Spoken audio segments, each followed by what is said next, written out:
Hey, what is going on guys, and welcome back to another Iceborne video. Last time I brought you guys some elemental sword and shield sets, and before that I brought you guys some raw damage focus sets, so today I'm bringing you guys some status builds for sword and shield. Now, even though all of these are going to be status focused builds, they are going to be using Master's Touch, and the playstyle that I use for this is going to be mostly the circle attacks to apply status and alternate to the back hop combos for DPS.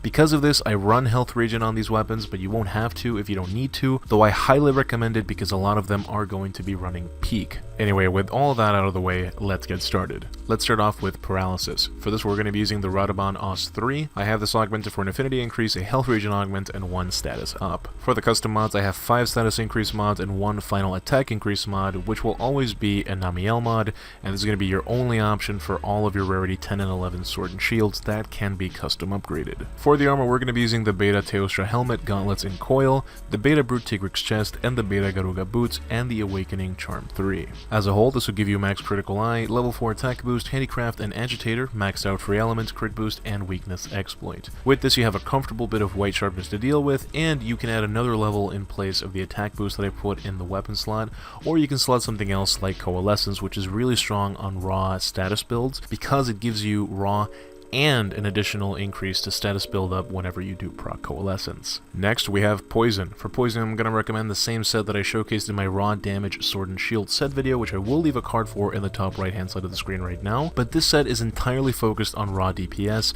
It just has some extra poison procs on top of everything, which is the way you should be playing for with Poison, just by the by. But anyway, this set uses the gold Rathian sword and shield, and I have mine augmented for an affinity increased and a health regen augment. In this case, health regen isn't really optional, as this is a peak performance set. Health regen is mandatory. For the armor, we're going to be using pretty much the exact same thing, except we're going to be using the Challenger 4 charm instead. This would give you maxed out attack boost, level 6 critical eye, level 4 agitator, max health boost, crit boost, weakness exploit, and peak performance. Because of the high natural affinity on the weapon, combined with the affinity augment that we do put on it, it means that we only need to get to crit eye 6 for 100% affinity, which lets us slot in some extra attack boost. And because this thing has a bajillion white sharpness, we don't need to spec for handicraft at all, and it will easily last you the majority of all your hunts thanks to Master's Touch. Next up we have Sleep. For this we do have a few options. Firstly, you have the Chrome Knight, which does the highest damage, but it has the lowest amount of sleep on it, which will probably translate into 1, maybe 2 sleeps per hunt depending on how poorly or how cleanly you play. Then you have Nightshade, which has the lowest damage out of all the possible sets,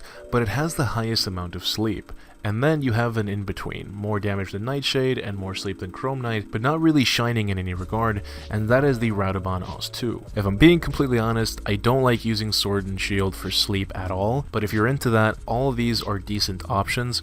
I personally would recommend using Chrome Knight if you're playing solo because you get the highest amount of damage, and Nightshade if you're playing co-op because doing status has way more value and you can probably get off more than just 1 or 2 sleeps in a multiplayer setting or something like Guiding Lands. It just seems to have more value overall. So those are going to be my recommendations. And lastly, we have Blast. Now for Blast, you have a lot of options, so for this, we're going to be doing something a little bit different. I'm whipping out the EFR calculator for you guys. First up, we have the Soulfire Ruin. This is the best damage option, but ironically, it is the worst blast option. This has a chunk of purple and decent raw, so you'll want to play this as a raw weapon, and similar to Poison, the blast procs on this are just going to be a little bit of a bonus on top of everything. So if you play decently, you can get maybe 3 to 4 blast procs before you kill something. However, if you can't kill something that fast, or if you just don't like the raw bash combo playstyle and you just want to get as many explosions from the blast procs as possible, you're going to want something like the Bronchitis Sword and Shield. The Pallu Bow is also an option, since it does have even more blast than Bronchitis, but Lumu requires free element and it relies on a relatively small amount of purple, and not even then does it beat out Bronchitis in DPS, so imagine how god-awful it would be if you ever drop from that purple. Brachadios does rely on peak though, so you do need a health regen augment once again, because if that ever drops, your damage will be severely hindered. You're also going to want to play this the same way you play an Elemental SNS or a Paralysis SNS. You're going to be using a lot of circle attacks so you can apply Blast as often as possible, and because of the 2 free levels of Blast attack from the TO coil, it's actually super easy to fit in everything we need and also have max Blast attack. So if you want a raw focused, high damage Blast SNS and you can play cleanly, go for Ruin,